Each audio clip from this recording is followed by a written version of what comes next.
saw where you were going. I got you. He's picking up what I'm putting down, and I love it.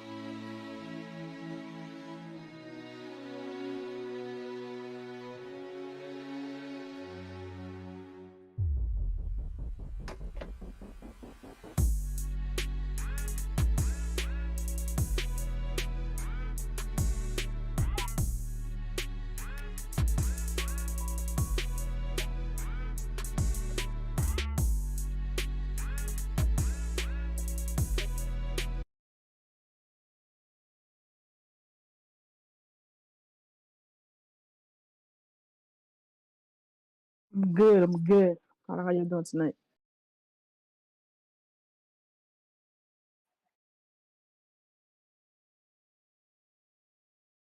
Good tone. I'm great, brother. How are you? Good to be here with you this week. Giants 6-1.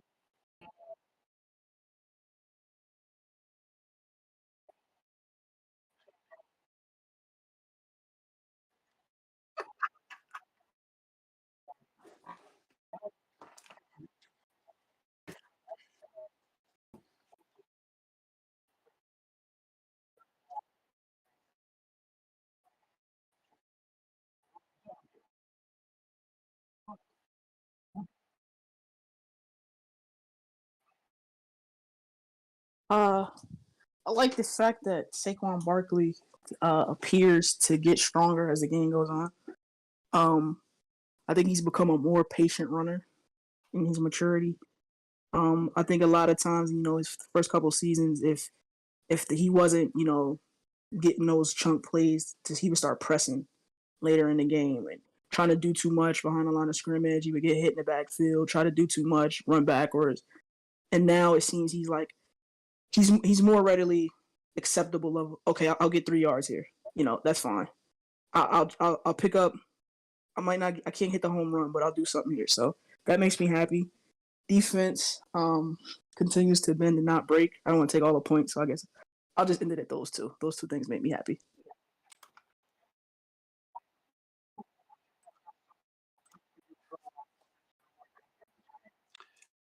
So consistency, right? I thought the offensive line, despite the injury to Evan Neal, was able to solidify itself.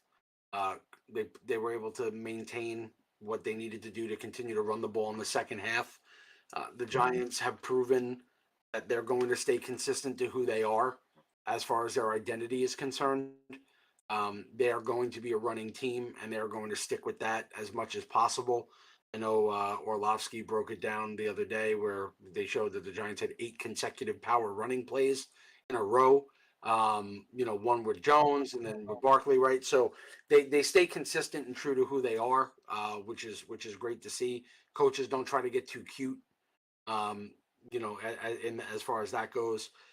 The only other thing is, they continue to have Lady Luck kind of shine on their side a little bit right now, and it's nice to see that the ball bounces in our favor, right?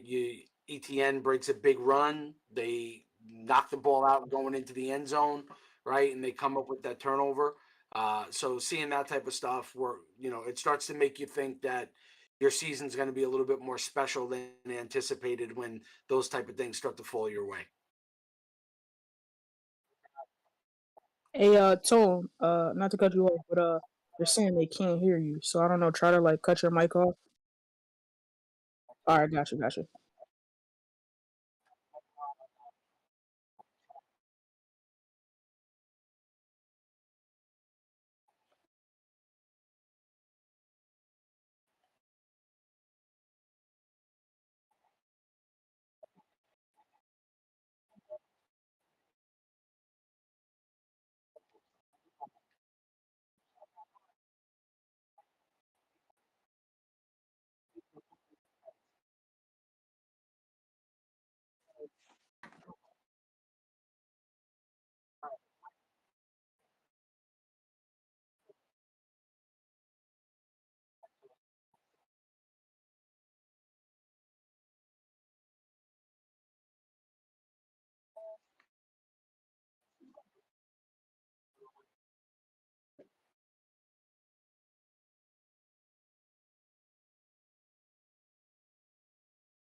Minor You guys technical should be difficulty. able to hear me now. Let me see though. How about now? You guys able to hear me? Okay. Oh, okay. Yeah. So by the way, just give you a heads up, my my podcast mic broke, so I have to now pop fucking mic off of another thing. But that's neither here and there. I'm sure you guys can hear me now. Um. So yeah, you're absolutely right. Now, like, we're getting luck, but it's just like the Patriots back in the day. That we would be like, yo, the Patriots get all the breaks, and it wasn't that the Patriots. Yes, the Patriots are getting the break, but they were also being coached. They were also being disciplined a certain way, where it looked like the breaks were going that way. So it's a little bit of luck, yes, but it's also, I think, I credit kind of the coaching staff for that. Um, I'll say this. I feel like the Giants played again. It's just like on defense that we're saying the Giants are adjusting to what the teams that they're playing. I feel like the Giants adjusted to the Jaguars because the Jaguars were absolutely trying to stop Saquon. And for the first 3 quarters, I think Saquon was averaging like 3.4 yards per carry. Or even worse than that. It was like really bad. But Daniel Jones, his running game opened it up. Now, Daniel Jones' legs opened up the entire game for the entire offense. Um, and I'm gonna say that this game is is is a credit to Jones in terms of the offense, at least out of the ball. Like I gotta give Jones a lot of credit on the offense and the reason why this offense even managed to get 23 points. On defense, I would have to say that again, it's another 17-point game. It's like Nunu said, it's another bend but don't break a game from the Giants. But it's also getting kind of concerning.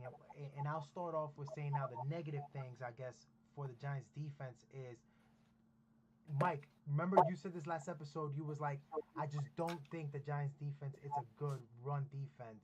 And I said that this is the game that you'll tell whether they're gonna be a good run defense or not. They're not a good run defense. Like now that's it. I'm convinced they're Yeah. just not. But my problem is I don't think it's the personnel. I do think Crowder is an absolute liability out there. But I also think Wink sets us up where he's overloading one side of the offensive line, and that's exposed. And I think Sal talked about this last game, and it's something that I've been seeing the entire season. He overloads one side, and then he leaves the weak side responsibility to just the edge and the weak side linebacker, which is Tate Crowder. And that's where they're killing us. They're running it outside towards the weak side of the ball, and that's guaranteed almost a whole bunch of yards. So I guess that will be my concern for the Giants is like, yo, you can't win in the NFL, especially late in this November December if you can't stop the run. Like that's playoff ball. Stop the run. So I guess Mike, for you, what's concerning for this team? Well, it's still stopping the run, Mm-hmm. right?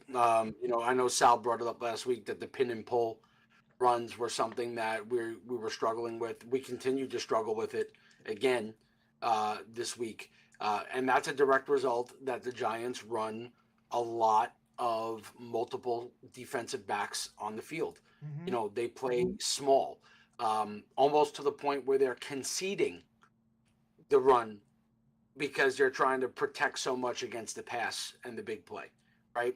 And I think it's worked out for them so far. Oh, okay. So you And think I it's because they're overcompensating for the secondary? Yes, I think they're Yeah, 100% don't we? overcompensating. Not to cut you off, Mike, but don't we like put 6 DBs on the field more than any team in the league? We do, yeah. We Yeah, we, so we we play with more defensive backs on the field than any other team. In fact, the team that did this a couple That's of years interesting. I didn't even ago, know that. the team that did this a couple of years ago was actually the Chargers. The Chargers, the last time they made the playoffs and they got destroyed in the playoffs, was because they ran a defense that was strictly built around defensive backs. Right? They played multiple defensive backs. You couldn't pass on them. And then when we got to the playoffs, they got hammered in the run game, absolutely hammered in the run game. Right. Right? So I think what's happening right now is that teams are not staying true to the run game because coaches get cute, teams get a little frustrated. It's hard to stay consistent on the run And after the second half opened up and ETN breaks out that big run, the Jaguars basically went away from the run game, which was surprising to me that they would go away from the run game at that point in time. And it looks like that's what we're seeing a lot of teams just getting away from what's working for whatever reason, even though they're absolutely in the game and there's no reason to either they're leading or they're still in the game and they just get away from what's working. Nunu, what is the run defense also your concern for that game, or is there anything on offense that concerned you? Our run defense is, of course, it's a huge concern, but my biggest concern, honestly, is still the offense. And what about the offense? Scoring. Even though we've been a little bit, because the last 3 games like we're averaging 24.7. Yeah, I get that, but we're going up. I don't know. I'm a believer in that. Eventually, the cream always rises to the top, and I think that the trends that we're seeing right now in the NFL, in terms of teams who we expected to be good being bad, and teams who should be lighting things up offensively, being down, stuff like that. Teams are going to show back up. I think those things are going. Back. Yep. Maybe not the Packers. Maybe not the Packers. They stank, but okay. For instance, the Bengals, right? They started off the season, they were terrible. To figure it out. They're picking up. Their past 2 weeks, they've looked much better. So I think even the Rams, I don't believe in them. I do believe that they're a flawed team, but I do think they're much better than how they've looked these past few weeks. And I said in your spaces that I think the Rams don't make the playoffs, but it also makes sense. It could just be a really slow start, and they're just gonna start just. I think they had a Super Bowl hangover. Honestly, I think so. I truly believe they had a Super Bowl hangover. I think a lot of guys on that team believe the hype. With them, they bought pretty much the same. Besides, so we're gonna go. It's LA. We're feeling good. LA. Every team in LA has won a championship. We're feeling good. We're feeling ourselves. It's gonna be easy. It's gonna be cakewalk. They ran through the league last year, and then this year they came out and teams are kicking them in the teeth. But I don't think it'll last. So right now the Rams are currently, and we're not gonna get too sidetracked on the Rams, but the Rams right now are 29th in the league in scoring. Right, their last 3 games, they score 17.3, and that's for 29th. That's good enough for 29th. Their last 3 games have been 14.3, so they've been doing worse the last 3 games. But I agree with you.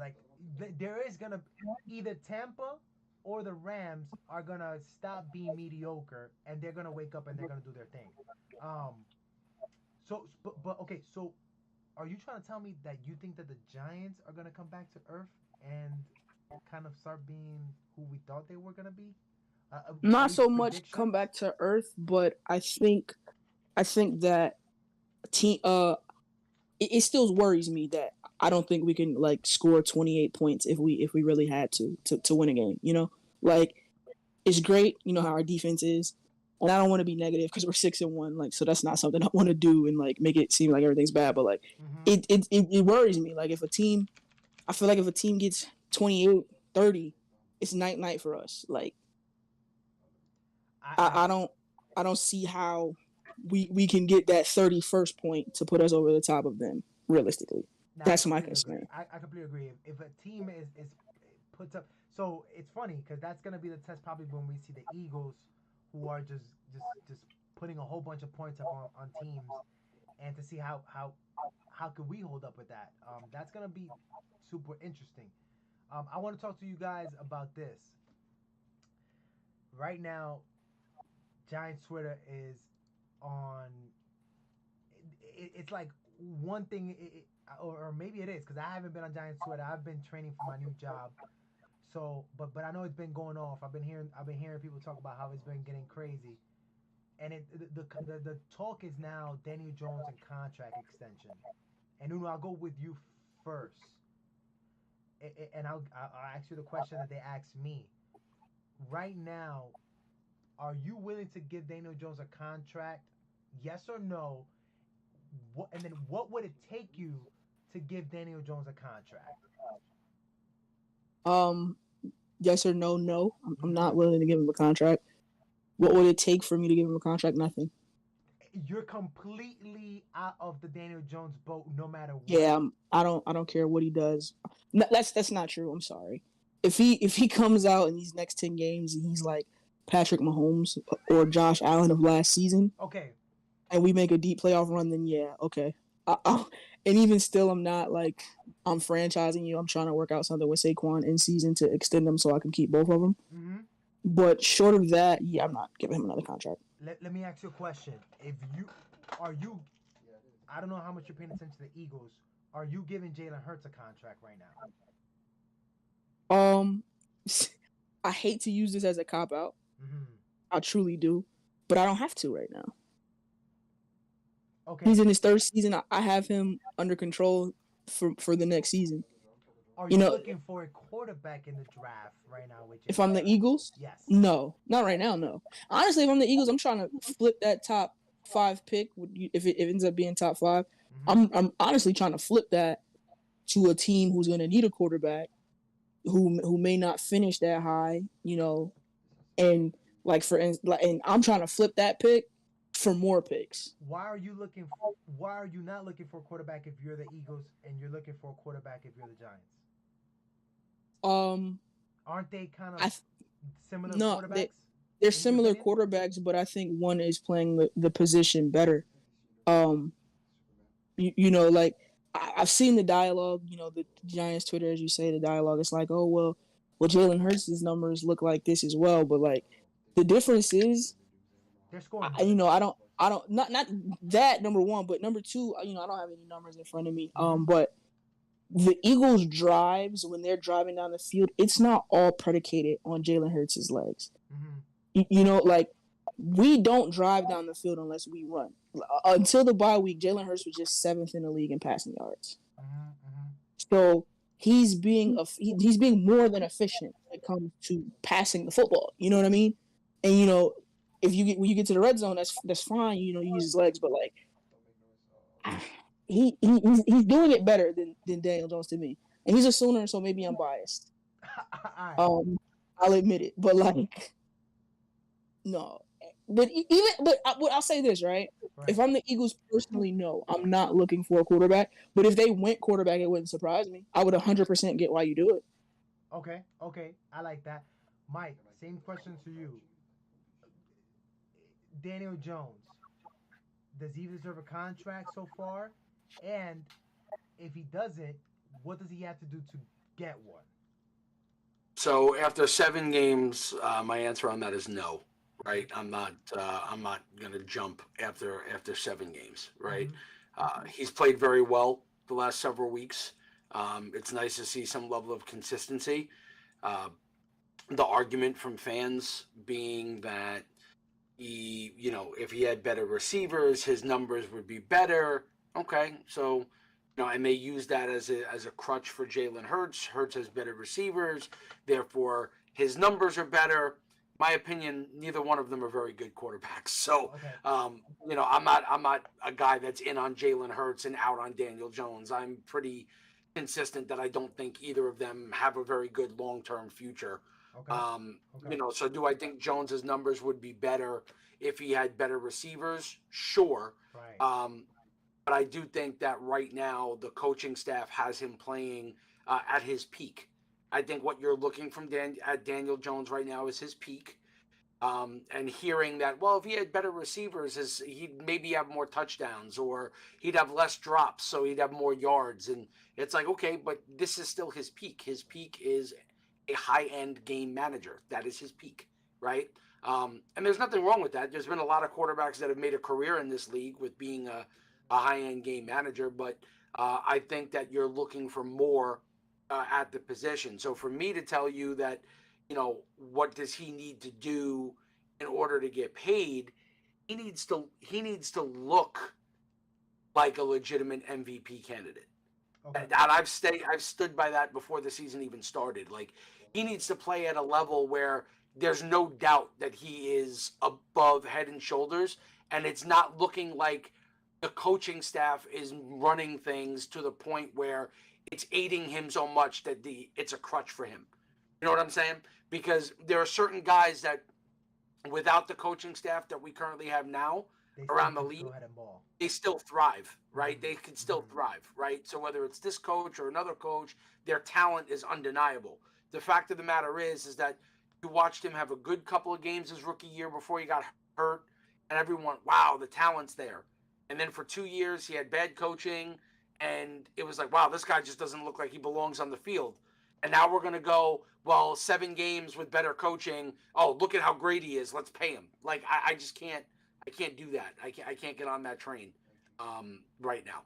All right, so before I even give my side of it, just want to give a quick shout out. Want to give a shout out to Mace, Ash, Sal, my co-host Sal, and my co-host Manny, who are on the sidelines for this week. Base is Ivan is with us right now. Stan is with us right now. Stan said Jones is just playing like a mixture of 2017 Bortles and 2012 Christian Ponder. Okay, I got you. Here's what I'll say.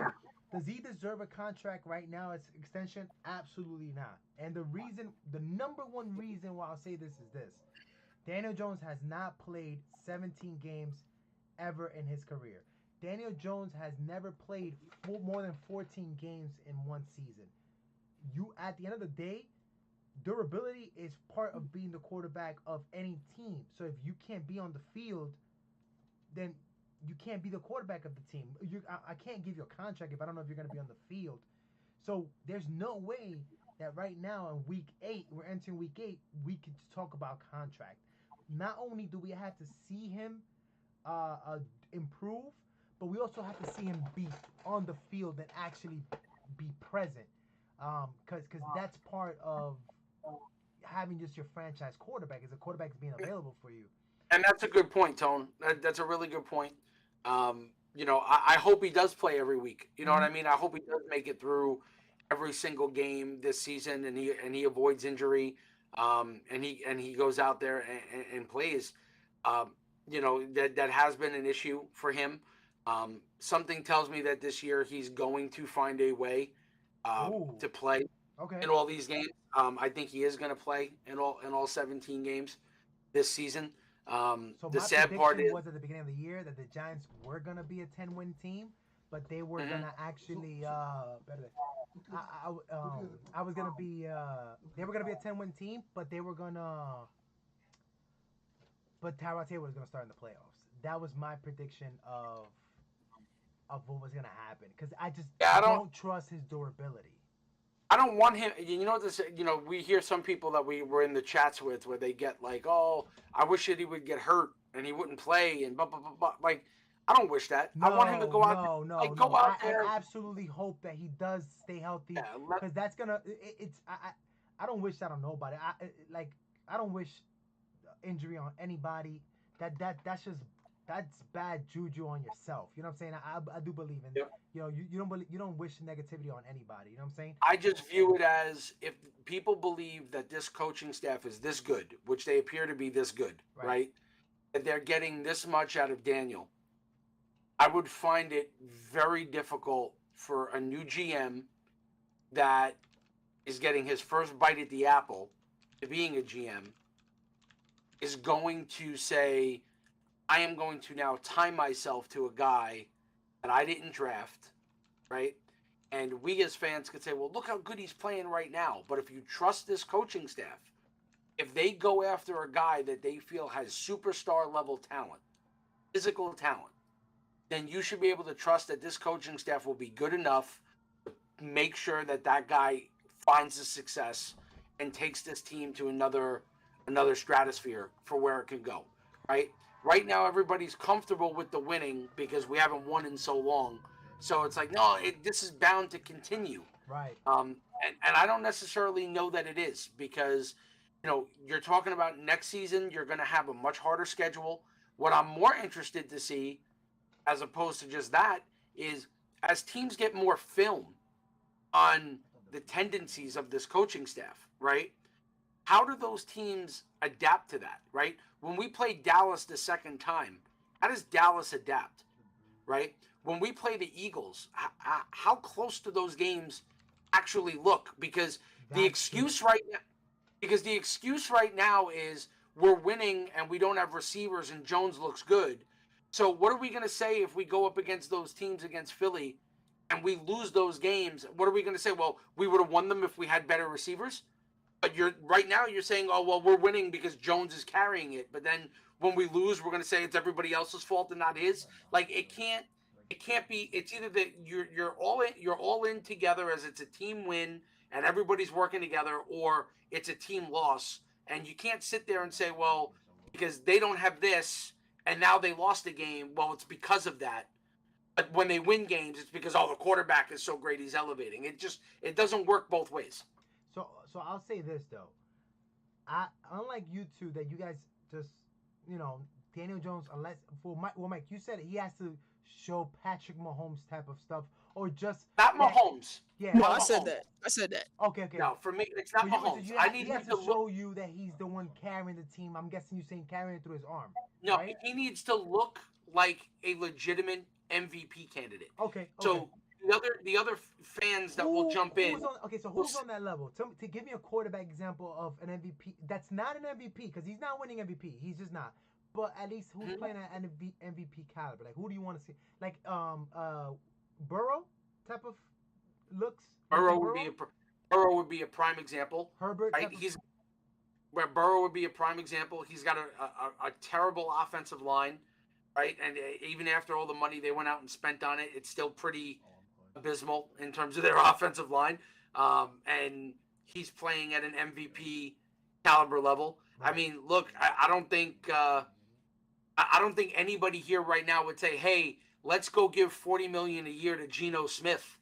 Mm-hmm. And Geno Smith is having this remarkable season right now, and in fact, Geno Smith right now is playing so well that he is in the MVP conversation for this season with how great he's playing. And I don't see a single person going, "Hey, Geno should get a long-term deal." Right. I guess that's a good point. So, what Giants fan would ask a question? Hey, would you sign Geno Smith right now? I guess the thing that they'll say is Daniel Jones has more upside. They'll hit you with that one. Daniel Jones is younger, has more upside, that kind of stuff. Here's what I will say though.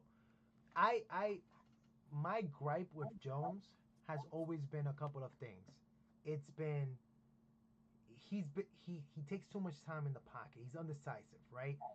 He doesn't leave the pocket enough, and he doesn't kind of create backyard football plays. I still don't see him really doing much of the backyard football kind of plays, but his time to throw has been going down. So he's been more decisive with the ball, and he's taking off with the ball more. I think that Jones has the arm that's good enough, and he has leg. It's fast enough for him to be a competent quarterback. I think for me, my problem was, does he have the mental? And at least this scheme that he's on right now, or what the coaches are doing for him, it's making the game easier for him. So he's operating at a better level. With me, it's never been about can Jones put up 2 or 3 touchdowns a game. I just want him to be responsible for an offense that's putting 24 to 27 points per game. And so far, these last 2 weeks, yes, it's only been 24 points per game, but there's been opportunity for the Giants to even score more points, and realistically speaking, he's meeting those expectations for me. So for me, to be honest, I would be okay with him getting a contract if this pace continues where we're scoring 24 or more points per game. Nuno, I'll go to you. Mike, let me get Nuno first. Nuno, 20. Even if we're doing 24 to 27 points per game, that wouldn't be good enough for you. No, it's maybe. I mean, it depends on how he looks. Are we scoring 27 points a game and Saquon Barkley's averaging 100? I'm on the road too. If you hear, I'm sorry if you guys hear some noise. I'm in the car. Are we scoring? And it's taking Saquon. Where Saquon has to get 35 touches, and he's getting 200 all-purpose yards. And Daniel Jones may be the guy. He might have 2 rushing touchdowns, but we got down there on the back of Saquon. Because honestly, I'm like I said, I'm not trying to be negative about Daniel Jones. We're 6-1. He has not looked bad, but he's not the reason that we're winning, if that makes sense. And I think with elite quarterbacks, that's how you know. Mm-hmm. You know what I mean? When you look at their teams, they're the reason that they win. Patrick Mahomes is the reason why the Chiefs keep winning, even though I said they were going to be bad this year. Yeah. And it's clear. It's Right. not like even with Tyreek Hill and Travis Kelce, it was still clear Patrick Mahomes was the reason they were winning. Like you know what I mean? So if we're scoring 28 points and 21 of them are coming off of Saquon, then no, I'm still not going to give you a contract. Buffalo Because and Kansas City are still the top scoring offenses, and the one thing in common is the quarterback at the helm. quarterbacks. Not just that, Tone, but the other thing too that I was paying close attention to this week is the point differentials, right? Because I've been saying that the league overall has been pretty bad this year. Like, scoring is significantly down. I think you're probably going to see some changes in the competition committee to try to figure out how they could get scoring back up, right? I just think it's a lot of mediocre quarterback play around the league, which is driving down, the scoring personally. And if you look right now, right, in the NFC total, you have 6 out of 16 teams that have a positive point differential right now. In the NFC. In the NFC. So to give you how ridiculous it actually is. Run over. But think about this. The Tennessee Titans this year, right now, they're on a 4-game winning streak, right? They have a negative 13 point differential. They are giving up more points than they score, and they are on a 4-game winning streak. The majority of the league is negative. So, like we talked about Buffalo. That's crazy. Buffalo is by far the best in the league. They are plus 95. The Bills haven't even allowed. They haven't even allowed over 100. That is insane. Plus 95. Haven't even allowed 100 points scored against them this season. They have only given up 81 points in 6 games and have scored 176 points. Okay, they are by far the elite. The elite of the elite, and the only other team that's close is Patrick Mahomes, right, and the Chiefs, and they're at plus 51. Okay, so just to show you how miles ahead Buffalo is, and you get to the NFC, and granted, the NFC East are around that 50s. The NFC East has 3 teams right now with positive point differential. The Eagles are plus 56, the Cowboys are plus 30, and the New York Giants are plus 20, right? The next team that's closest is the Vikings, and the Vikings are plus 21. And you kind of look at this, right? And so if that trend were to continue, yes, the Giants will ultimately be a playoff team, right? Right. It will be the case. Because sometimes when we look at total points scored, the data is skewed because if you're playing from behind and you have to get points and teams play conservative, like Detroit. You're still going to have points against. You're still going to have negative points, though. Right. So if you look at the point differential, right, which is why I look at the point differential more so than anything else. So the Giants are actually scoring about 21.5 points per game. The NFL average right now this year, with scoring being down, is 21.75. So when we talked it before, last year, the average NFL offense scored 24.5 points per game. It's a full field goal less this season, and that's putting the Giants as an average NFL offense. Last year, you're saying that the average number 15, whoever was 15, was scoring about at least 24 points per game? The average points per game scored for an offensive team was 24.5 points per game in 2021. This year, through the first 7 weeks of the season, the average scoring is 21.75. The Giants are at 21.5. So essentially what we talked about was, could the Giants be an average NFL offense? Well, based on the current standard of the league being in a down year right now in terms of scoring, yes, the Giants are an average NFL offense. They are playing at an average NFL level in terms of offensive production, and the defense is only giving up 18 points per game. Defense is basically a full field goal better than average. So that's going to lead you to winning games. And that trend will continue as long as they don't make mistakes, right? They avoid the big turnover, which the Giants are +3 on the season in turnover differential. So they're positive in turnovers. They don't commit a lot of penalties. They run the ball and control the clock, and they actually concede running plays, but because other coaches get fed up and they try to make moves a little bit sooner, that's what they get impatient and they start trying to throw the ball because that style of play they're just like, no, we need explosive plays. So they move away from it because the Giants don't have to, because who's got the most explosive runs in the NFL this season? Right, Saquon, right.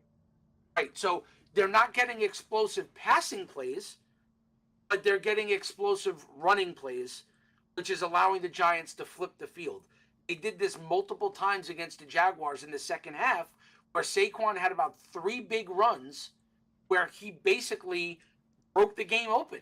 He put them in position to score points on those explosive run plays, right? So it resulted in the Giants being able to convert and score points.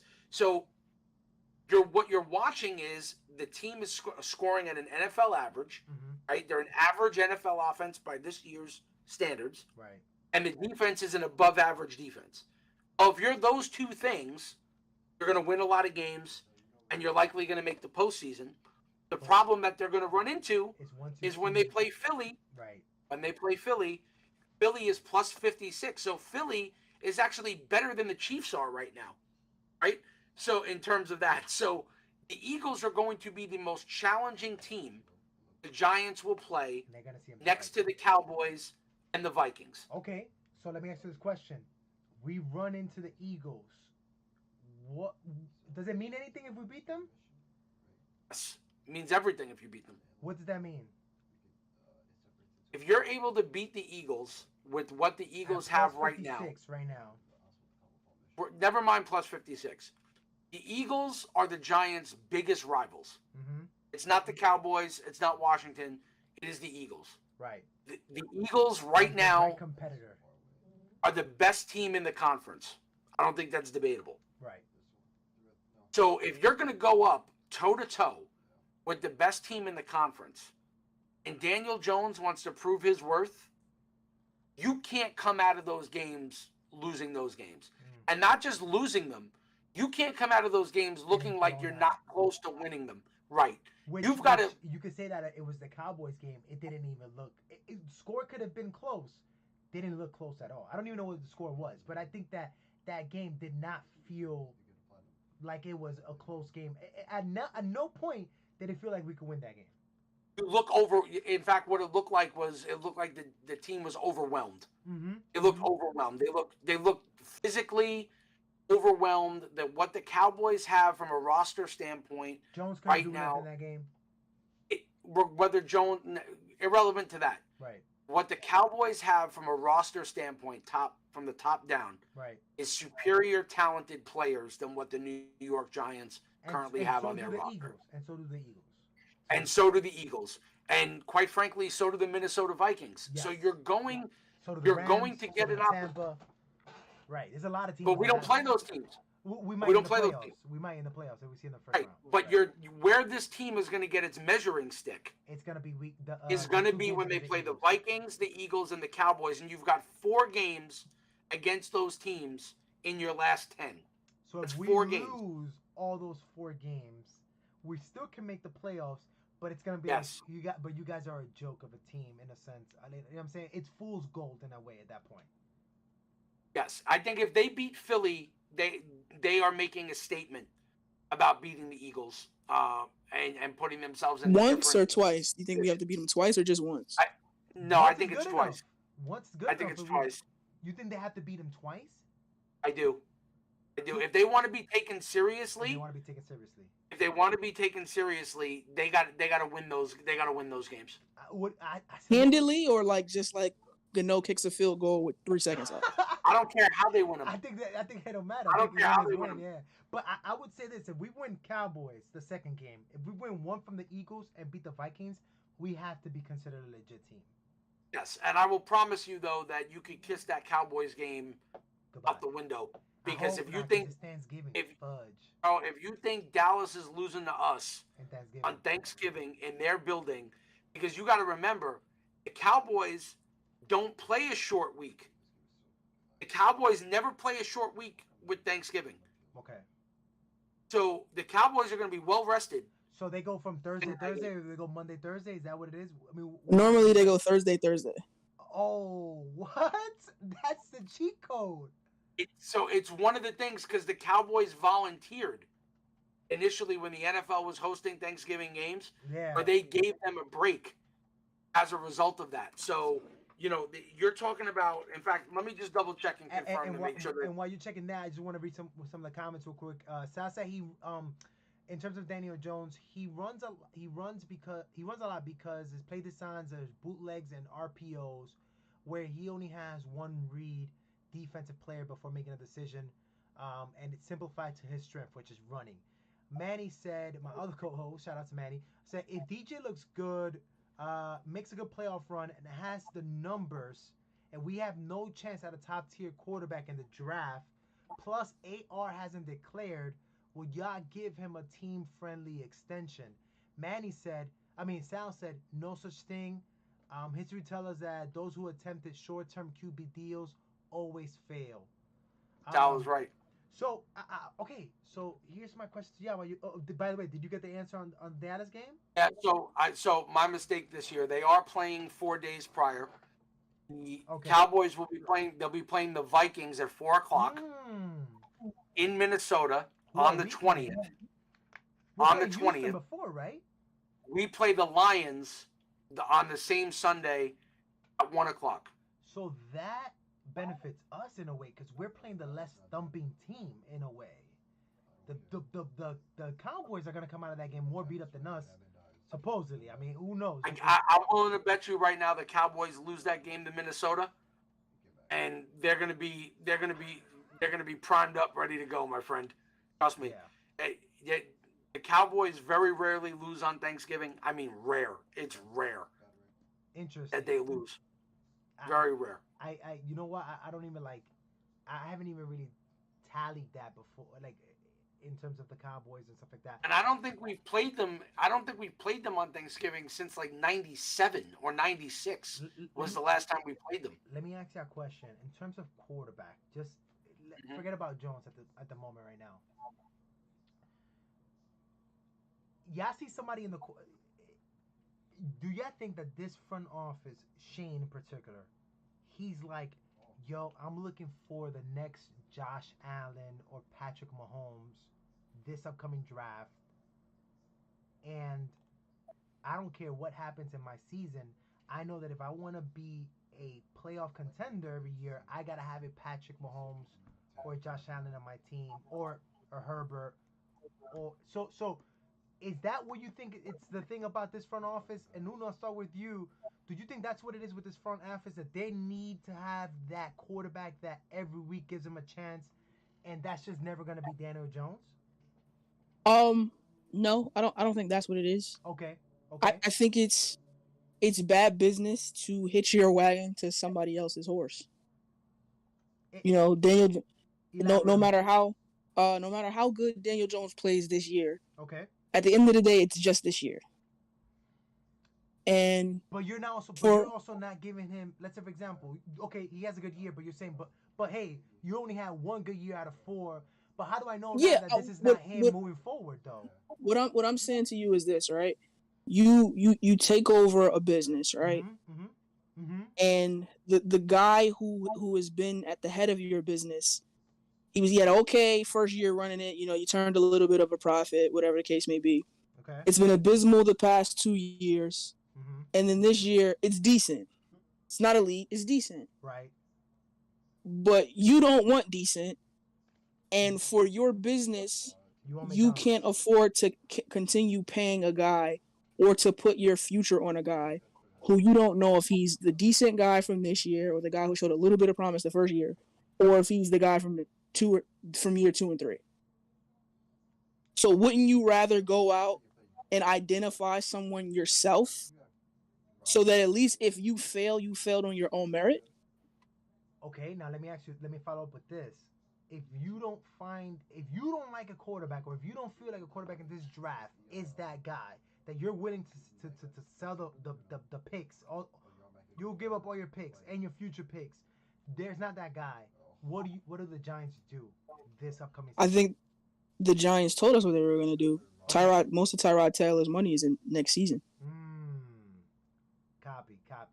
So if you tell me, I don't believe in any of the 5 or 6 quarterbacks, because this is shaping up to actually look like a pretty deep quarterback class. Right. If you tell me Joe Shane is like, oh well, right. I'm not gonna mortgage my future for any of these guys, that's fine. Cool. Play Tyrod. Enter Tyrod. Makes sense. You can still build your roster this year. You still have tons of glaring holes, and Mike said it earlier. Next season is going to be harder for us. You will not have a last place schedule next season. So exactly, 100%. I'm not gonna be banking on Daniel Jones, looking this better. good again. I don't. What if this is him? I know Taylor is. That's why I gave him that deal. And realistically, if you're gonna stink, I'm cool with that, because it's also supposed to be a deep quarterback class next year. So either way, I win. I don't have a big contract on my books for a quarterback. I've essentially improved my team with the 7 picks that I have this year, 7 or 8 picks, whatever. Mm-hmm. And now next year, Tyrod stunk it up. I'm in a position to get a quarterback. How can I lose in this situation? Copy. Mike, with you, is that what you think that the Cowboys, the Giants front office is just pretty much looking at right now? Like, it's like, I need the next Josh Allen, Mahomes, Herbert, the next elite quarterback, or Yeah, I don't necessarily think that they're looking specifically for like next Allen or the next Mahomes, right? What I think is likely to happen. Never mind about the Tyrod contract for next year, whatever that is, it is. I think that we're looking at a situation where the GM is not going to, let anybody know what the hell he's doing. So let's start with that, right? I think we've got a pretty good beat on that. But if he signs Jones, that starts the clock, though, right? If he signs Jones, he has committed to Daniel Jones, and he will likely not be given the opportunity to draft his own quarterback at that point in time. And because remember, unless it's he not unless he pulls what's that Arizona quarterback GM? Right. Sign the guy the very next year. Yeah, but then that's bad business, because then you That's burnt bad your business. cap, and then you're right back into the same situation where you'd be bringing in a rookie with a completely messed up cap. Like, I think the writing is on the wall that this year was about getting the cap in a position where they could move forward next year and start to clean up a lot of the mess that was left behind, right? Like, this year was meant to be about paying the bill that Dave Gettleman kept charging on their credit card, right? Like, they were charging it up, and they were supposed to pay the bill this year, and then it was just supposed to be a reset, right? And the team is doing better than anticipated, much better than anticipated, right? And to what Nunu said, like I mentioned, the schedule next year, you're playing the AFC East next year, right? You're not playing the South. You're not playing Houston. You're not playing Jacksonville. You're not going to play you're not playing the Titans. It's a different ball game next year, right? So you're talking about, let's say the Giants finish second in the division somehow, right? You're playing the AFC East. You're now going to have to go and play the teams that finish second in each other corresponding division, right? In the NFC, right? So you're playing those teams, and then on top of that, if you finish second, the way it's rotating right now, you're going to play the second place team in the AFC West next year is going to be your additional ninth game that you're going to have, right? So the way that's trending is your second place team in the AFC West is going to be the Chargers most likely, right? So you're going to end up playing the Chargers. Don't do that to Russell Wilson, man. Don't do that. I'm kidding. Let's ride. Anyway, so your schedule is significantly going to get harder, and the argument's going to be, well, if we go out and get receivers, we're gonna be in a better position next year because I trust the GM. But the funny part is the same people right now that are saying if he drafts a receiver, right, or if they go out and they put all the pieces around Daniel, they trust him. But if he moved on from Daniel, they don't trust him no more. They don't right? trust the GM. You know, so then it's, oh, he doesn't know what he's doing. Look at what Daniel did. Look at what he proved. It's more going to be, does Shane and Dable want to hitch themselves to what Daniel Jones is? And as good as he's played, do they see him? That's not what I see. Do they see him being a guy that they feel they could stake their career on when they didn't draft him? Yeah. And they now have to make that decision. Right. Because quite frankly, if they were to draft somebody at the end of the year and the team next year struggled, right?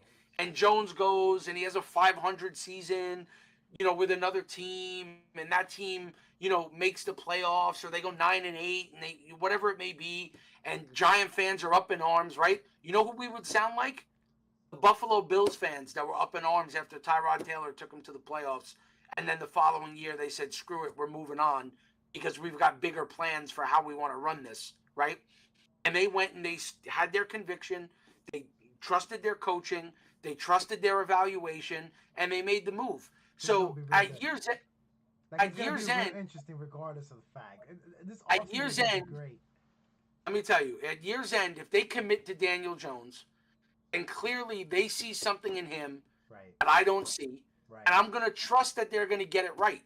Right. Now, the reason why I won't lose sleep over it is because if they got it wrong and they're stuck with them for 4 years, you know the way the Maras are, Arch Manning's going to be a New York Giant when he gets out of Texas, so it ain't going to matter. Yeah, I got you. All right, let's wrap up the pod. We'll talk a little bit about Seattle. I have to admit I haven't really done much film on Seattle, so I don't got much on Seattle myself. But what we see real quick is that their run game is absolutely potent. They're one of the best running games in the league. And Nunu mentioned this off air. Once Kenneth Walker took over, I think she said week 3. And correct me if I'm wrong, Nunu. He's been like the best running back since week 3 or something of that sort. Correct? I think it's the. I'm not sure if it's week 3. I think it's been the past 3 weeks. He leads the league in yardage. 3 weeks. Okay, he leads the league in yardage. Yeah. Okay, and so we have a so in the funny thing is with this matchup, from just the numbers aspect of it, they have a really good run offense, really poor run defense. Mike, just from whatever you've seen out of Seahawks, yep. What is your take on that game against us? Their offensive line is young and good, Mm-hmm. right? So it's going to be an interesting matchup to see Thibodeau, because Thibodeau's likely going to be lined up against Abe Lucas. So I'm interested to see how that's going to play out, because Lucas has played extremely well. We're going to be down Zimenez most likely again this week. We know Ojulari's out again, right? So it's going to be Jihad Ward, and probably I think Quincy Roche is going to come up and play. Mm-hmm. We run a lot of snaps last week, correct? So we've got a lot of DBs on the field, which doesn't bode well for us again against the run. Kenneth Walker has looked explosive, right, which is going to give them an opportunity to run the ball. Their run defense is abysmal, so I would expect both running backs to have an opportunity to have a big day this week. I think Jones will probably run the ball pretty consistently again this week. And it's going to be one of those games where, like I've said to you all year, with these games where the teams are pretty evenly matched, who wins the turnover battle, right? Whoever wins the turnover battle is going to ultimately find a way to win the game, right? And if you're going to get points off of turnovers, it's going to make a huge difference. And, you know, you look back to this past week, you know, the ETN fumble takes points off the board for Jacksonville, right? It takes a minimum of 3 right. off the field for them at minimum, right? And then you get a roughing the passer penalty on a play where Jones flipped the ball out quick and didn't see Lloyd underneath making, for the interception. Right. So, and then that leads to 7 points for the Giants. Correct. Right. So the teams that play clean, whatever team commits the least amount of penalties and wins the turnover battle this week will be the team that ultimately wins the game, because other than that, they're both pretty evenly matched. I think the Seahawks could do a little bit more in the passing game than we can do, just based on their weapons and what they're doing right now. But I think it's going to be another evenly matched game that we're going to have, and it's going to come down to the least amount of penalties and who wins the turnover battle. Nunu, for you, what are some things that you think about the Seattle game versus us? What are some points for you that you either got to see for success or for failure?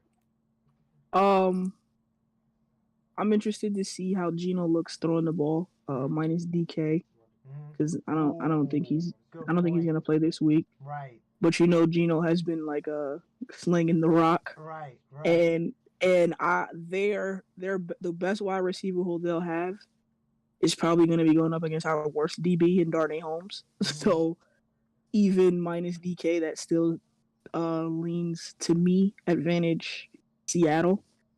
And I'm also interested in, as bad as the run defenses are, I'm interested in seeing, which guy looks better throwing the ball, because Kobe Bryant and Tariq Woolen have been a very, very good tandem for Seattle.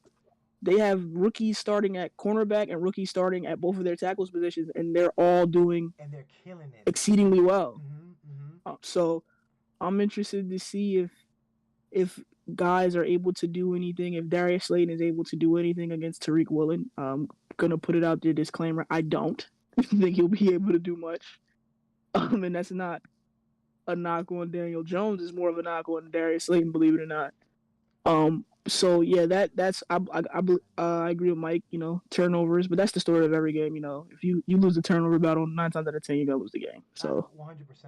And just special teams, very worried about special teams. Because Gary Brightwell, quiet is kept. We've been winning, so it hasn't. I don't think it's gotten the attention it's deserved. He's a moron on kick returns. In what way? He takes the ball out of the end zone on kick returns so many times, and he's getting stopped at like the 20, before the 25 or whatever, the 19, and it's like we're not losing, so it hasn't been a detriment. He hasn't done it, on a final drive of the game where we need it, but it's so bad. Sal, your call Sal, he has a graph or something where it's basically like we're one of the worst teams in that regard. Like he's horrible when it comes to that. So I'm interested to see. So Sal said it's well, two things. I want to point out was something that Bay said, and I thought actually it was pretty good. He said that he tends to agree with what Mike said. GMs don't get a second chance to get once they committed to a quarterback. Usually they got to go with the guy they want to go with.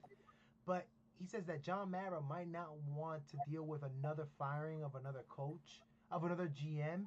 So he might let Shane pretty much get 2 stabs at the attempts. He might, get I agree. Dable and then have another coach. I was about to say that. I think if I anybody fails I think if anybody has to fall on the proverbial sword Dable, it'll be Dable.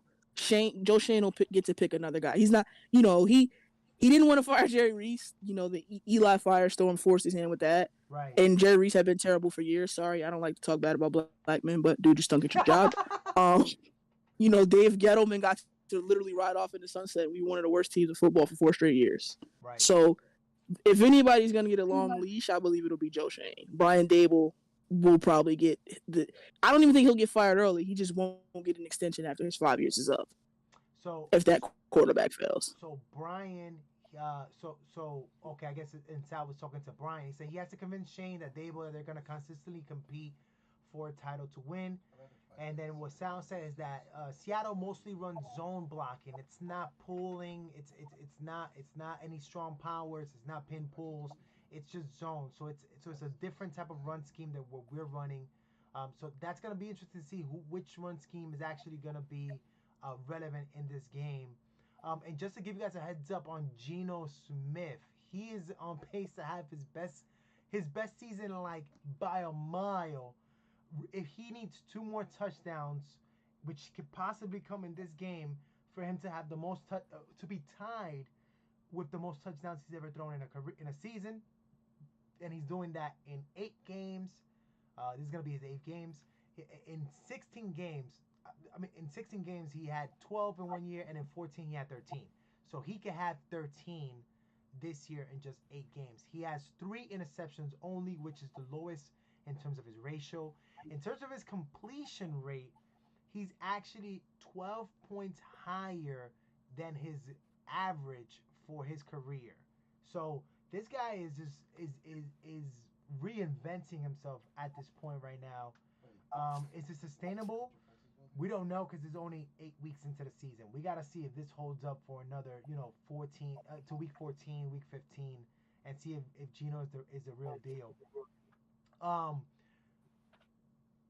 go ahead with predictions. Again, I really haven't seen much about this game, and I'll definitely I'll update another prediction on Twitter. But I'll say that 24-21 Giants. I'll say we win by 3 points. I'm talking out of my ass, honestly. I'm just hoping we win, but I don't know what I got in that. Mike, what do you have in? What's your prediction for that game? So I think we're going to win this week. I just can't pick against us right now in teams that I feel that we're evenly matched against. I just can't. Are you worried about us being real beat up? Because we're getting a lot. We're losing guys every game, and we're not getting guys back from injury at all.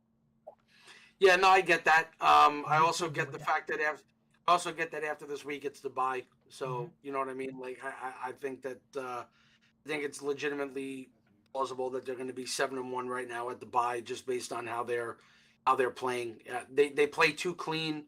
They don't commit mistakes. They're very fundamentally sound.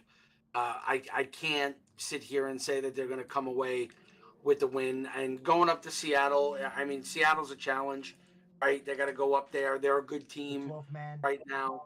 12 man. It's a 4:00 game, right? So really for them, it's it's going to be 1:00 out there. It doesn't really impact as much because they're going behind in time instead of west to east. It helps instead of hurt. It doesn't hurt them as much. It's just one of those. It's just one of those. Daniel Jones, if you want to think about it that way, it's 7:00. Well, look, it's a 4:00 game, so it's going to be the game that is going to be one of 2 games that are on national TV at that time, right? I just can't see. I can't see them losing that game with the way that we play right now. It's too fundamentally sound. I just don't. I don't see it. I think we're probably looking at a game like 23-20. Where the Giants come out winning that game. I just don't. I think it's going to be. Yeah, I think it's going to be a lot of running. The game's going to move pretty quickly.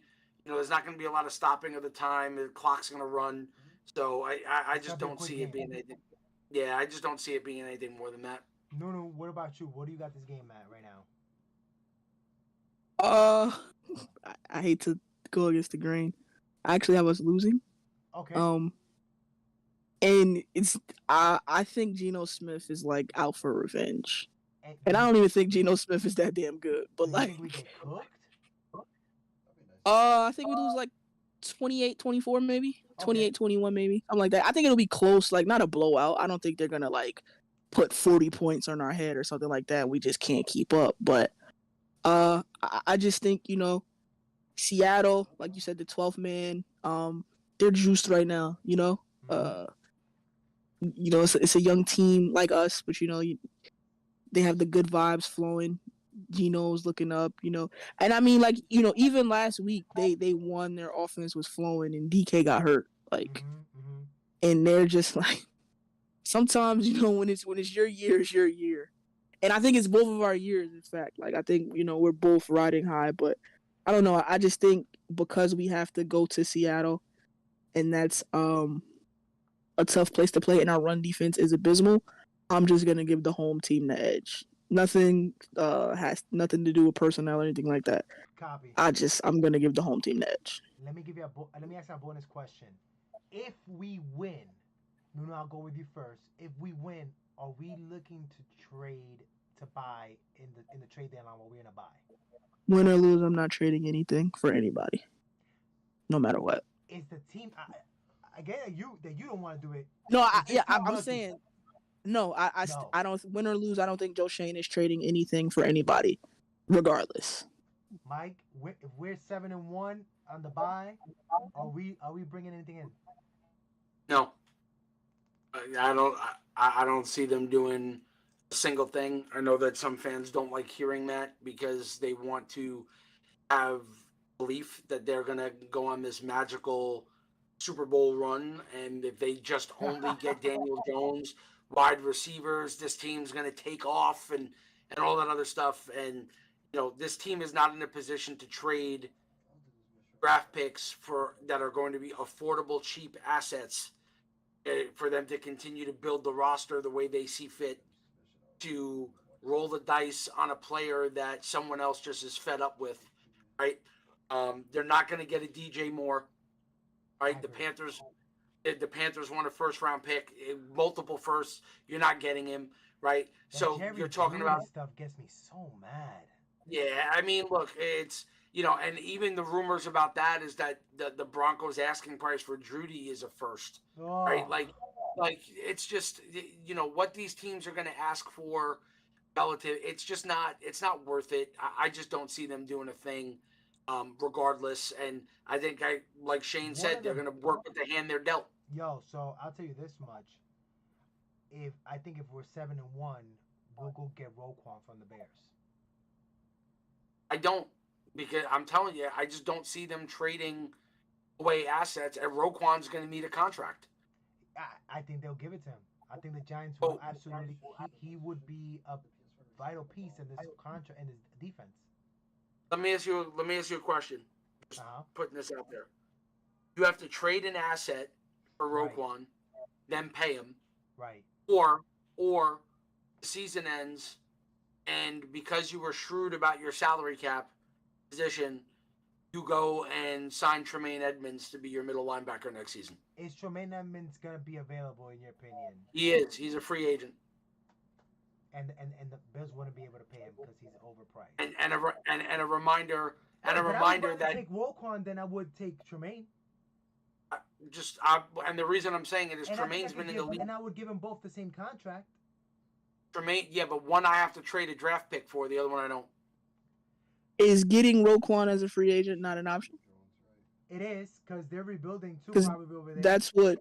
Cause he's a free agent this year, right? He will be after this year. Yep. Yeah. So that I wouldn't. I still wouldn't trade for him. I would try to sign him as a free agent this offseason. Okay. I But I'm not. I wouldn't give up an asset for anybody. And it ties into the first conversation that we had. You know we have it'll be what 8 games left after the bye week. Mm-hmm. I have no clue what Daniel Jones is going to do for 8 weeks. So you still I can't in good conscience. Yeah, not even that. I can't in good conscience give up any sort of draft capital outside of maybe a 7th round pick for a player when I don't know what I'm going to have to do next season when it comes to my quarterback. What did the Eagles just finish giving up right now for? They gave up a 4th for Robert Quinn. And what about who would give up a 4th for? I'm gonna tell you why. I'm gonna tell you why I wouldn't do it. Okay. The Eagles have 2 first-round picks. Right. I have 1. I may have to package future picks in my 3rd or my whatever from this year to move up to get a quarterback if I want to over these next. If I want to do that, the Eagles. Unfortunately, it sucks. It tastes like vinegar going down to say it. The Eagles are in a much better position than us to make these incredible moves that they're making. It's a money laundering front. I've been to Philly often. I don't know how this team has that much money. It's a dump. Like they are. It's a drug front. Like I don't get it, but it's happening, and we can't compete right now, unfortunately. Just a reminder, Antonio, that Edmonds is a year younger than Roquan. So Edmonds got into the league at 19 when he got drafted because of the way which is just ridiculous. So he's 5 years in the league and is going to be 24 years old getting free agency. So like it's only a year difference, but it's still 5 years of experience and only 24. Linebackers don't make money, so we could pay these guys and next year in the off season and we can still look for the future, whatever. So Really quick before we close it out, can Yep. I pose a question to you guys? Absolutely, go for it. If you can only keep one right now based off how they're playing, who you keeping, Daniel Jones or Saquon? Saquon. And Barkley. and if you don't want more, I agree with Sal. I agree with what a lot of the guys have been saying that they want to have Saquon there with a rookie to make rookies' life easier, if that's the case. Again, that might change if 10 weeks from now. My answer might change, but for now, it's definitely Barkley. Mike. Yeah, it's 100% going to be Saquon in that regard. And, you know, like I hear the Jones fans saying that Daniel Jones is the heart and soul of this team. Saquon Barkley is the heart and soul of this team, my man. Like, not you even know, the like, heart and soul. Daniel Jones is the only quarterback in football that don't get on the commercial when his team is playing. It'll be everybody else. They'll put Kenny Galladay in a promo before they put Daniel Jones. Like, damn, bro. Yo, Kenny Galladay don't even have no catches on this season, and he in a promo over you. I love what Daniel Jones is doing, but I was cracking the hell up when they were like speech, and he was like, "All right, guys, we're going in next week," and everybody was like, yo, you ain't shit." Like that shit was hilarious to me for that. So that You know, was he's it's cool. funny. Wonder Bread. He's Wonder Bread. That's Yeah. what he is, man. He's You know what I'm worse. saying? He's like that cheap white bread from the corner store that like falls apart because it's like a week. It's terrible. You know what's funny? All off season, I don't want to like derail the pot. I'm sorry. No. But all off season, I constantly, Mike knows, I had this argument with Mike 100 times. All off season, I said that Saquon Barkley wasn't going anywhere. Not even because they wanted to like give the offense a chance to see what he was like healthy or anything, but because he's literally the face of our franchise. So And you think it has nothing to do with his? It's just that he is the heart. No. of his team. No. I was saying over the offseason when people were like, "Yo, we should trade Saquon. You know, if Buffalo offers us a fourth, we take it." Because you know, people were saying get rid of him for like a chopped cheese this offseason. Like, if you can get a 7th round pick for it, like, and I'm like, yo, a 7th round pick, like, what are we even talking about? Like, so I was always on the side of I wouldn't trade him, but if I was trading him, I needed a third at least. Like, and I'm sure you bring. Okay, I know for sure you're gonna say Barkley too. But let me ask you a question: are you giving Barkley? What are you doing with Barkley this offseason? Are you tagging or are you extending? I would try to extend him. Uh-huh. If I can't get, it doesn't. I don't know. Like I said, it's a lot of time left in the season. If they can't get it, I would be trying to work out a deal with him now. Mm-hmm. So, you know, just to have it locked up, to just so that doesn't have to hover over you this off season. But if I can't, I'm franchising him. And trading him? No, I'm gonna keep. I mean, it depends. No, I'm gonna keep him. Okay. I'm keeping him. I would think I would franchise and trade. I would either get the extension or I would franchise trade him.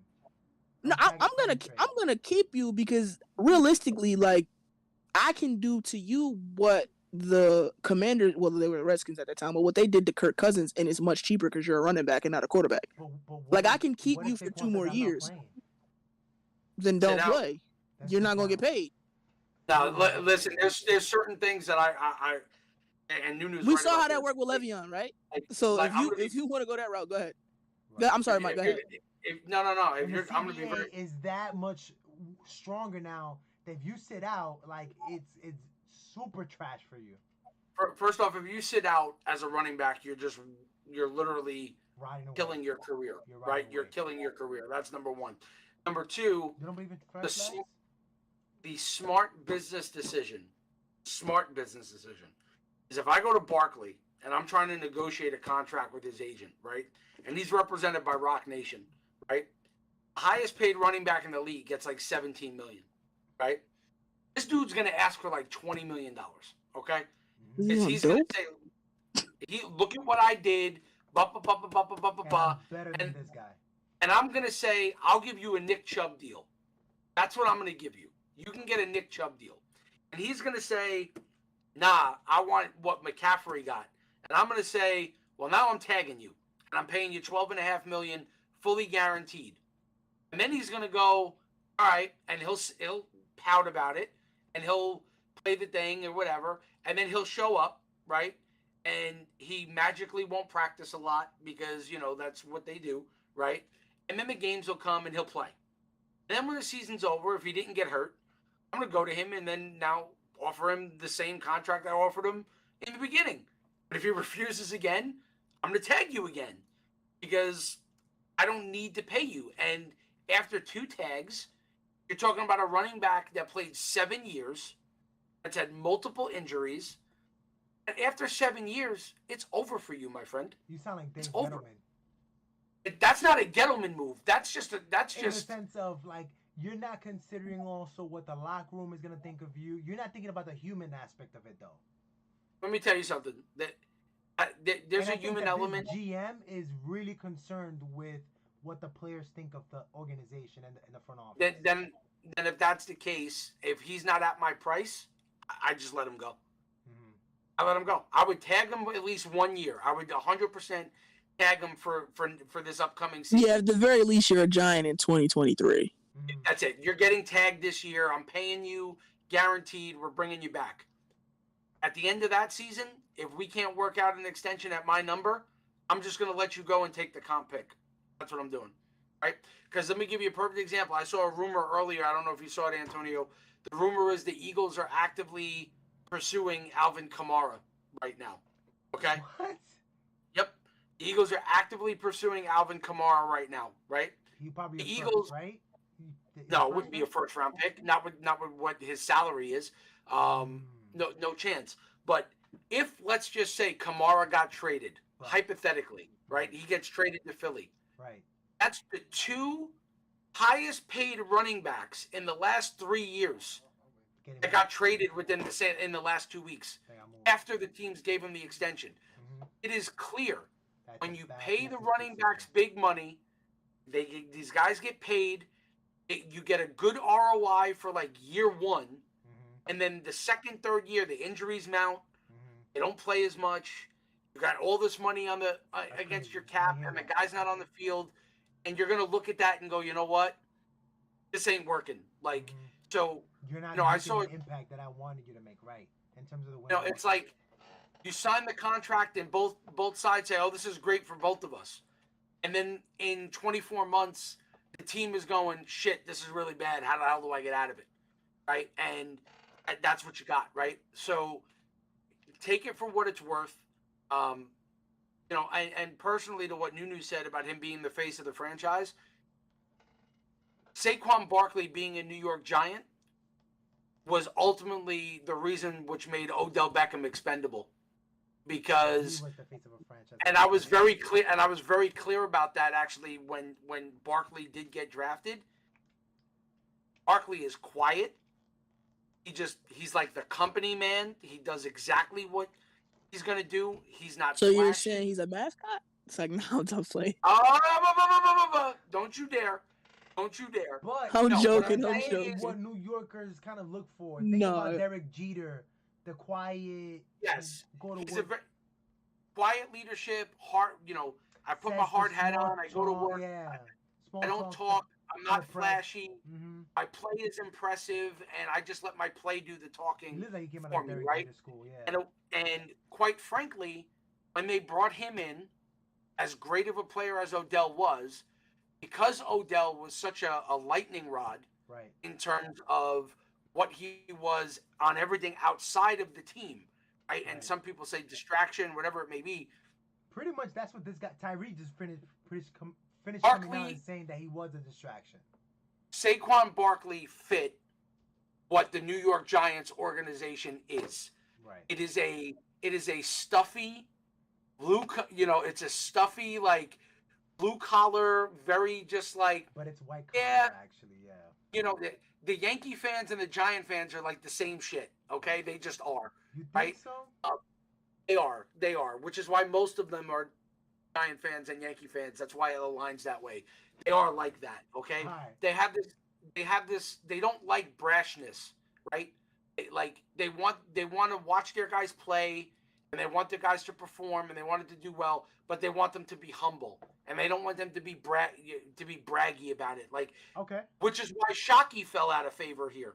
Yeah. Everybody loved Jeremy Shockey early on. And then when he was interfering with Eli's development, commanding the ball, everybody was like, "Nah, man, like we're not about you. But you don't gotta think go." that fans were? I think fans were pissed off when Shockey got like. I think it was in the locker room. I don't think anybody outside of the locker room was happy about Shockey leaving until we started seeing results. Then Shockey missed most.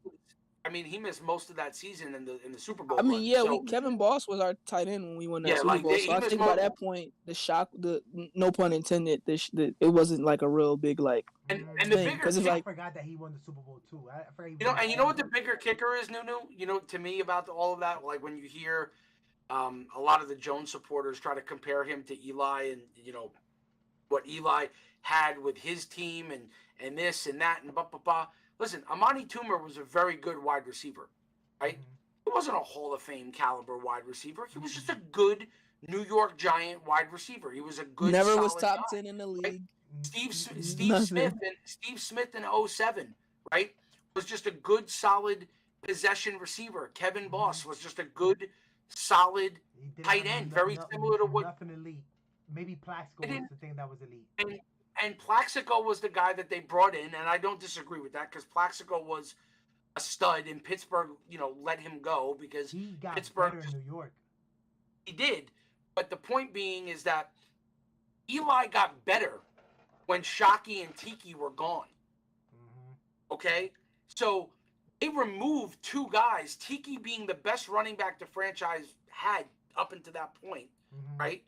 And Shockey being the best offensive weapon that they had from the time that he was drafted.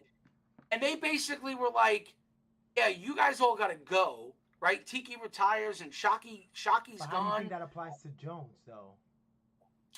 It applies to Jones in the manner of which I hear people say he has no weapons. Right. He doesn't have anything good here. Do you think that a big weapon would be a distraction for him? Do I think that a big weapon? What do you mean by big weapon? Do you think Saying like a Baker Mayfield, Odell type thing? Do you think like an Odell here would be a negative for him because it would be like? I think if they had somebody as much of a light, give me the ball, it would be a problem. It would be a problem. I kind of see that because I think that it would be a like problem. an Odell would be like, yo, this guy can't ball.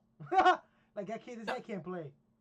I think it would be 100% be a problem. I think if the Giants had a true alpha wide receiver right now, he'll be with frustrated on the sidelines. With the way this offense is being run, you need to give him 10 be touches. Frustrated as can be, and then you know what happens? The quarterback presses, tries to force that guy the ball. They don't play the offense the way the offense is supposed to be played. I mean, we go back. Mario Manningham, nothing special, right? David Tyree was nothing special, right? Like, so we go back as fans and we relive these moments and go, oh, look at everything Eli had on offense. But when you really go back and look, what he had was a 7th-round running back in Ahmad Bradshaw that was just a good, gritty type of player. He had a 3rd-round pick, which, by the way, Brandon Jacobs was the 3rd best running back at Auburn because he had Cadillac Williams and Ronnie Brown ahead of him, and he left to go to Southern Illinois because he couldn't get playing time, right? So you had these guys that weren't star guys, right? So we look at them now because they won a Super Bowl, and we go back and like, wow, those were great players. Yeah. But in the grand scheme of the league, you could sell me that Amani Toomer would be the equivalent of Shep, in my opinion, in nowadays, to be honest. yes. You know what's funny, Mike? I said it in the spaces maybe last week. That same exact conversation in which people were saying like, oh, he has no weapons, blah, blah, blah. I said, yo, if you look at the guys who Eli was throwing to for the majority of his career, he made these guys better. He made those guys like, better. like we hated Ruben Randall, like to his core. He ran lazy routes. He ran the wrong route. He had a laundry list of issues. Eli Manning got a 1,000-yard season out of that man. Ruben Randall. Like Preston Parker, like Roger Lewis. These guys were, of course, they were never stars, but Ramses Barden was like he had a great game, and the dude never did anything else in the NFL. But like Eli was able to elevate the play of these guys. That's crazy. Like too, consistently. It's I easy. was so frustrated with Eli most of the time. It was crazy. No, absolutely. You know but just from the skill set of being a quarterback But that lets you and know being that able Eli, to elevate the Eli can play elevate of a the team. people I never around really, you. I didn't even really think about that. Like I wasn't studying film and stuff like that when Eli was playing, but Eli did elevate his team around him. Like that's guaranteed. And you want to know where you first saw it? Just honestly, Yeah. when Eli made his first time he got on the field at Ole Miss. Okay, when he first got on the field at Ole Miss, Ole Miss That was almost getting comeback? stumped in a bowl Yeah. game. They were getting Yep. stumped. And Eli came in and brought them almost all the way back to win that game. Now And you just I gotta look it up. and you just, bro, I'm telling you, and you just looked at it and you were like, mm-hmm. And when I talk about like when you watch a guy that's special, right? Yeah. When you watch a guy that's special, you know what you're watching, right? Mm. Roethlisberger, when he was in college too, like I remember being home on a Thursday night. I played ball in college the same year they were playing too. When was Eli in college? Because you want to know what the hell was I doing with my life at that time? Eli was in college from 2000 to 2004.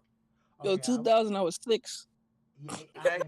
So 2004, I was a sophomore in high school playing ball myself. Okay. Right. So what I'm saying to you right now is, I remember getting out of practice myself for a 1AA school and going home on a Thursday night and flipping on to watch the MAC, specifically because I wanted to watch Roethlisberger, right? Because you wanted to watch Ben on Thursday nights, right? And then Saturday afternoon after your football game's over, you know, you're getting ready to go home and you're going back and you're flipping on to see what did Eli do today at Ole Miss, right? Because there were just certain guys that were just unbelievable to watch, right? And you could see special when and that's the hard part, right? Like it's hard to explain special. You just kind of like know it when you see it. Yeah, no, you know it when you see it. That's how I felt about. I saw one game, I think, of Burrow, and it was like, I saw 2 games of him. I think I saw the one before the bowl, like it was a conference championship, and then I was like, yo, like is this real? Like this guy is doing some throws that I'm like, I've never seen a college quarterback do that, and I didn't really see much games of Luck, and I haven't seen like Manning or stuff like that. But when I saw Burrow, I was like, holy shit, this guy got it. So that's the one guy that's done it for me. Yeah, you'll know, like when you watch it, you'll see it, right? So you know, like I said, I just find it interesting that it's easy now to go back and look fondly at the team in 07 and say, oh, look at all these things that we had. We didn't have much. But that man had it, and that man had it. The quarterback had it, right? And so like when you hear and they go, well, the defense, yeah, but what Eli had, it's crazy. I get you now. They trying to make it work. They're trying to make it work so badly with Jones, but to make it work with Jones, you have to build a fortress around him. Yes. And that's not sustainable. Like you could maybe possibly do it for a year. Who is Eli's left tackle, Tone? I can't even. No. David Kareem McKenzie. David Deal was his left tackle. David Deal was a 6th round pick. David Deal moved everywhere though too. And they brought in Kareem McKenzie, Rich Soybert. Like these are guys that these were not 1st round picks. These were they did not load up in fact, the highest drafted lineman on that line was Chris Snee. And he was a 2nd round pick. And I think kind of like they were mentioning how they played better for Eli, something like that. Like they wanted to help him out or some shit like that. So it was a unique time, right? And it's nice to go back and you look at that fondly, right? But when people go back and they go, well, Daniel is progressing the same way that Eli progressed. He means wide receivers. It's like, bro, but okay, what about this man? We just saw this man. He was not even that, Antonio. You just said it. When you see it, you know it's special.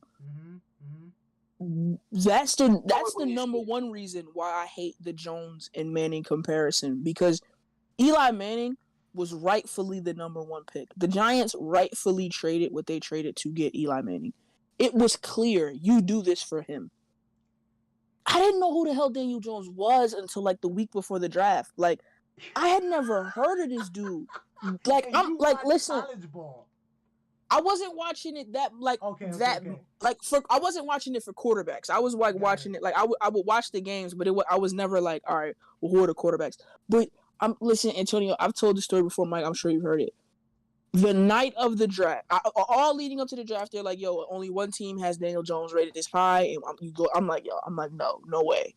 I'm like, it's just a smear campaign against Dave. Like, I was in denial. The night of the draft, I'm on Twitter. Dan Duggan leaks the pick. He tweets, the Giants are taking Daniel Jones at number 6. I promise you, I looked at my phone. I said, Dan Duggan don't have no damn sources. They're lying to him. He don't know what he's talking about. And then Roger Goodell. The day of the draft. This is the night. This is as the draft is occurring. Dan Duggan leaks the pick. So it's already running. It's all over Twitter. Giants, and I'm on my phone. I'm looking at my phone on Twitter. I said to myself, Dan Duggan don't have no damn sources. That's crazy. He's just out here tweeting lies. And then Roger Goodell came on the screen and said the New York Giants are taking Daniel Jones. And I sat looking at my television in disbelief. I said, we just took a dude named Daniel Jones. Like, who is this? I was in shock. I didn't move. Like, I can't tell you who was drafted after him. Nothing. I cut it off.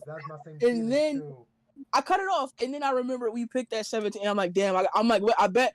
And then I was like, yo, who we're gonna take? And I'm like, all right, maybe we'll take Jeffrey Simmons. Even though he had that issue, right?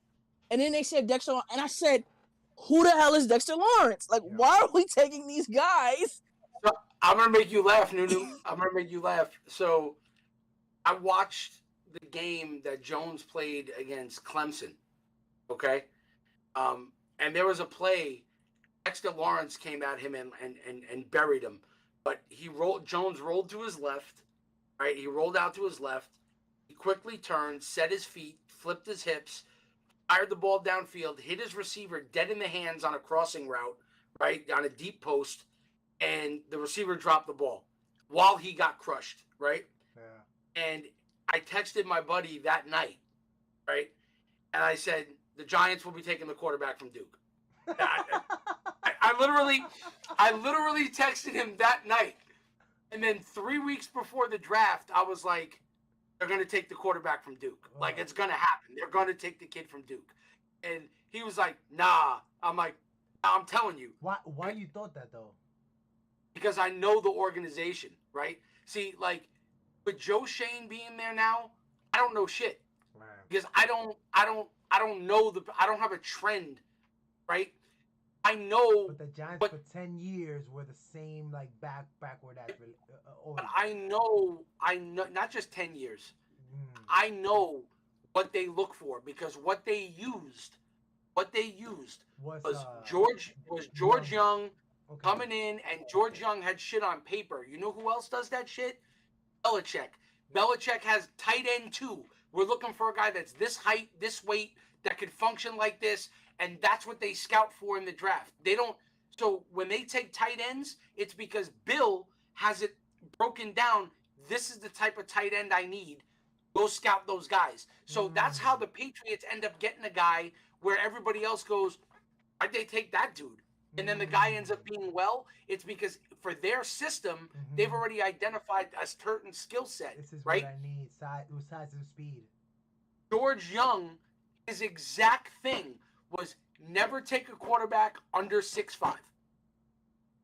It was the quarterback had to be basically 6'4", had to be 225 pounds, and like he just needed to fit a certain mold. So and the Jones Giants was that mold.